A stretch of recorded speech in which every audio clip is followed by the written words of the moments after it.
Nah, orang-orang yang sakit hatinya ketika melihat kemajuan yang dicapai oleh Jokowi ini, mereka tidak akan tinggal diam. Jadi kalau para kader Demokrat nyinyir setiap prestasi yang diraih oleh Jokowi, itu berarti apa? Itu berarti Anda semakin mempermalukan diri Anda. Pembangunan terus digalakan, meski ada banyak masalah yang terkait dengan masa lalu. Jokowi terus melangkah ke depan, sementara si mantan dan para penjilatnya sibuk mencari-cari kesalahan pemerintahan Jokowi.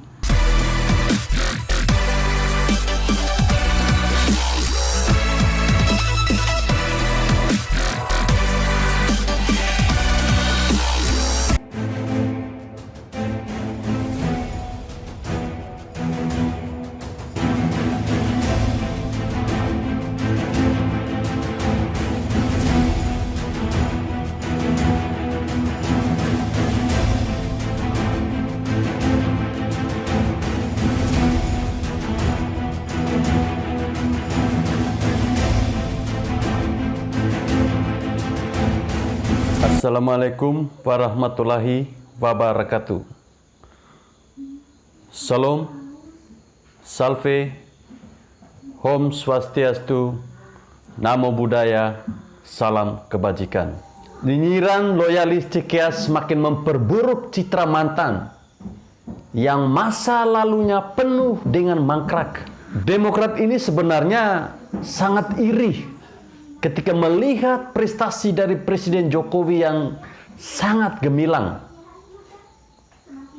Kalau kita mau bandingkan dua periode kepemimpinan dari Jokowi dengan dua periode kepemimpinan dari SBY, maka teman-teman tentu tahu.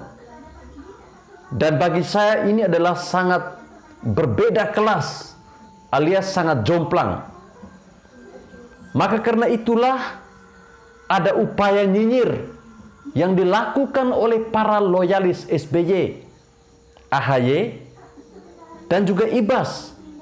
Itu adalah dalam rangka ingin memberikan narasi buruk kepada pemerintahan Jokowi, agar masyarakat menilai bahwa ternyata pemerintahan Jokowi itu sama saja dengan pemerintahan sebelumnya. Tapi saya rasa masyarakat tidak bodoh. Dan saya pikir upaya dari para loyalis SBY ini hanyalah sia-sia belaka. Sebab faktanya memang tidak bisa ditutupi. Kita tahu sendiri hasil-hasil kerja dari Presiden Jokowi ini sangat nyata. Nama Jokowi semakin moncer dan top. Nama Jokowi bahkan semakin dikenal di dunia internasional. Bahkan kita tahu di luar negeri sana ada nama jalan, yaitu Jalan Joko Widodo. Nah, orang-orang yang sakit hatinya ketika melihat kemajuan yang dicapai oleh Jokowi ini, mereka tidak akan tinggal diam. Setiap waktu ketika mendengar berita tentang prestasi Jokowi, mereka itu akan semakin gusar dan tidak karuan.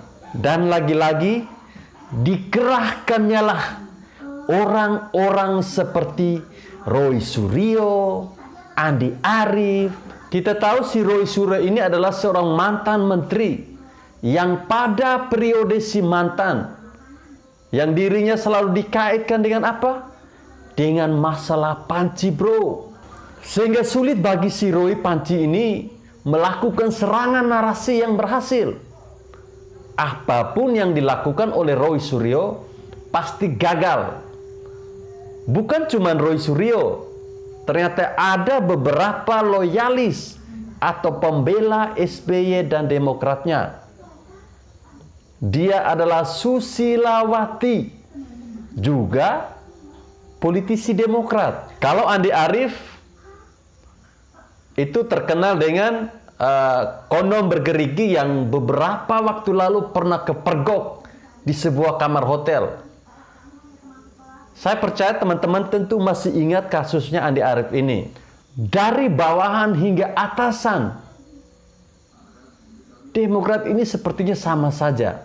Bahkan sang istri Pangeran Cikeas pun begitu lincah bereaksi menanggapi beberapa hal. Dan ini terlalu lebay. Jadi ketika ada perubahan yang dilakukan oleh pemerintahan Jokowi, Demokrat loyalis SBY mulai beraksi. Misalnya ketika itu ada pesawat kepresidenan yang kita tahu diubah warnanya. Yang sebelumnya dari warna biru menjadi warna merah. Itu juga mereka protes. Dan otomatis keberatan yang mereka utarakan ini langsung jadi bahan tertawaan, jadi bahan lelucon bagi warganet. Maka bertebarlah meme-meme yang menyinggung Demokrat dan juga si mantan. Roy Suryo pun tenggelam, kecebur, kehilangan mukanya. Muncul lagi ini Susilawati. Rupanya orang ini ingin terkenal dengan melakukan aksi nyinyir terkait dengan MotoGP. Karena kita tahu bahwa MotoGP Indonesia ini atau sirkuit Mandalika ini dikontrak selama 10 tahun oleh pihak Dorna Sport. Artinya pihak Dorna Sport ini merasa puas. Maka jangan heran reaksi dari Susilawati pun hampir sama dengan loyalis SBY Demokrat pada umumnya. Dan ini sudah pasti lucu dan malah makin memperlihatkan keburukan bosnya. Jadi begitu anak buah SBY ini ada yang nyinyir, maka otomatis kenangan buruk pemerintah SBY pun diingat-ingat kembali oleh kita semua. Mungkin yang sebenarnya kita sudah lupa tentang apa itu prestasi si mantan. Tetapi ketika para kadernya mulai nyinyir, kita mulai ingat kembali prestasinya mereka. Apalagi kalau bukan tentang Candi Hambalang, rumah hantu yang masih berdiri tegak sampai saat ini. Terkait dengan nyinyiran para anak buahnya ini, saya pikir ini akan sangat berbahaya dan tidak baik bagi SBY dan Demokrat. Apalagi kita tahu Demokrat ini semakin menurun drastis, yang artinya tidak menutup kemungkinan bahwa Demokrat ini bisa benar-benar tenggelam di masa yang akan datang. Maka selihai dan selicik apapun keburukan itu disembunyikan, ini akan tetap terungkap juga. Tidak ada yang bisa melawan waktu. Bisa jadi kasus-kasus besar di zaman pemerintahan sebelumnya akan terungkap dengan sangat mengagetkan. Dan para pangeran yang sekian lama hidup dalam kemanjaan kemewahan pun pasti akan mandek kreativitasnya. Hidup ini memang sering naik, kadang turun.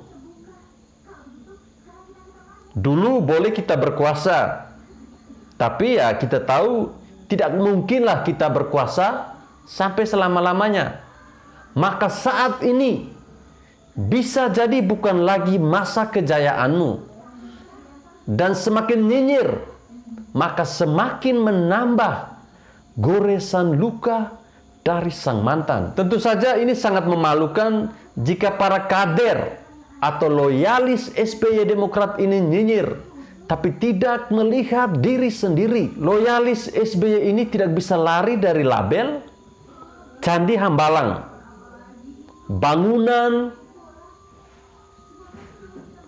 yang fisik mangkraknya masih ada.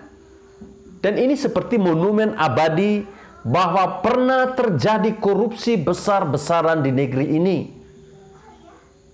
yang tentunya sangat merugikan bangsa. Bukan hanya itu, juga merugikan dunia olahraga Indonesia. Sementara kita tahu Presiden Jokowi bekerja giat memajukan dunia olahraga. Maka disinilah jelasnya kualitas dari keduanya. Jadi kalau para kader Demokrat nyinyir setiap prestasi yang diraih oleh Jokowi, itu berarti apa? Itu berarti Anda semakin mempermalukan diri Anda. Seperti menyiram kotoran pada diri Anda sendiri. Kan seperti itu. Kita tahu Jokowi tidak pernah menggubris orang-orang yang nyinyir kepadanya. Ada saatnya Jokowi harus menanggapi soal-soal yang lebih penting daripada nyinyiran mereka itu. Cukup netizen saja yang bergerak menanggapi nyinyiran-nyinyiran dari orang-orang seperti ini. Dan kita tahu Jokowi tentunya lebih tahu apa langkah yang harus dilakukan dalam menghadapi orang-orang Demokrat yang tukang nyinyir ini. Karena itulah sampai sekarang SBY sampai bingung dan pusing. Mungkin dalam hening doski memainkan gitarnya lalu terus menghayalkan masa-masa lalunya yang begitu berkuasa. Namun tidak lama berhayal, ia pun dikagetkan dengan ingatannya tentang sosok Jokowi yang semakin cemerlang, prestasinya semakin gemilang. Pesatnya pencapaian Jokowi ini semakin menyesakkan dada si mantan. Dan hal yang paling dikhawatirkan adalah pada suatu titik di mana semua planning pembangunan pemerintah sudah kelar, lalu urusan selanjutnya beralih ke kasus besar yang lama dan sangat merugikan negara ini, sehingga pembangunan pun tersendak-sendak. Itu pasti si mantan akan sangat shock, bisa-bisa malah jantungan jika kasus ini atau jika kasus besar ini terungkap. Di masa SBY anggaran begitu besar, tapi kok pembangunannya bisa mangkrak ya? Sedangkan kita tahu pemerintahan Jokowi anggaran negaranya itu dipergunakan dengan sebaik-baiknya. Pembangunan terus digalakan meski ada banyak masalah yang terkait dengan masa lalu. Jokowi terus melangkah ke depan, sementara si mantan dan para penjilatnya sibuk mencari-cari kesalahan pemerintahan Jokowi. Setelah itu mereka apa? Mengobral nyinyiran. Memang beda kelas coy. MotoGP Mandalika sukses digelar, nama Indonesia semakin terhormat, dan otomatis Presiden Jokowi pun dikenal baik oleh masyarakat dunia. Maka dengan begitu nilai tawar Indonesia pada pentas internasional sangat diperhitungkan.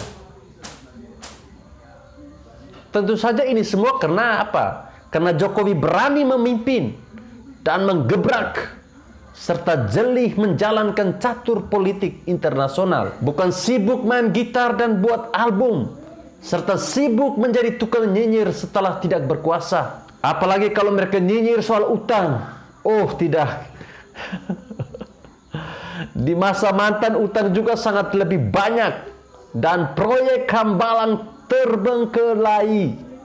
Kan seharusnya lancar dan dunia olahraga menjadi berkembang dengan sangat cemerlang. Sehingga apa? Sehingga tidak memubazirkan tanah negara, dipergunakan demi memacu anak-anak bangsa dalam mengukir prestasi, bukan malah dibikin mangkrak